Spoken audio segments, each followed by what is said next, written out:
दुख के कारण तुम हो, तुम्हारे सुख के कारण तुम हो और दूसरों को दुख देने से तुम कभी सुख न पा सकोगे। दूसरों को सताने से तुम कभी उत्सव न मना सकोगे। वैर से वैर शांत नहीं होता, अवैर से शांत होता है। अवैर बरस जाए, वैर शांत हो जाता है। जो यह समझ ले उसके जीवन में कोई दुख नहीं है, उसका स्वर्ग कल नहीं अभी और यही है। यह संसार थोड़ी देर का बसेरा है, रैन बसेरा। सुबह हुई और यात्री चल पड़ेंगे। जिसे हमने घर समझा है वह तंबू है, कभी भी उखाड़ने का वक्त आ सकता है। जिसने यह समझ लिया उसे जीने का ढंग आ गया।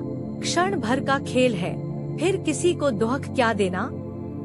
लोग ऐसे जीते हैं जैसे सदा यहाँ रहना है। इसी से भूल होती है। जो इसे समझ गए उनके दुख समाप्त हो जाते हैं। बुद्ध का धर्म ध्यान का धर्म है। परात्मा, आत्मा, मोक्ष के शब्द बुद्ध के लिए पराये हैं। वे मन को खंड खंड करते हैं, क्योंकि हमारा मन ही सारी समस्याओं का जड़ है। अगर मन से हम जाग गए तो वह सब पा लेंगे जो उपनिषद, वेद, कुरान में कहा गया है। बुद्ध ने परमात्मा के बिना ध्यान की विधि दी।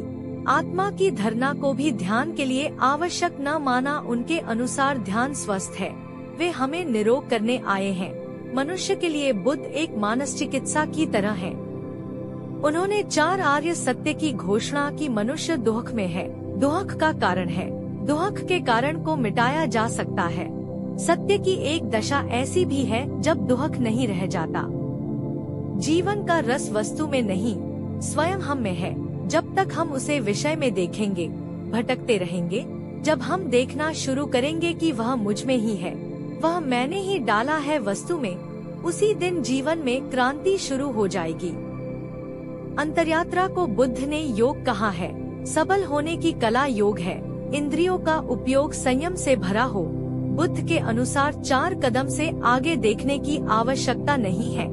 इतना चलने के लिए पर्याप्त है। इसे वह संयम कहते हैं।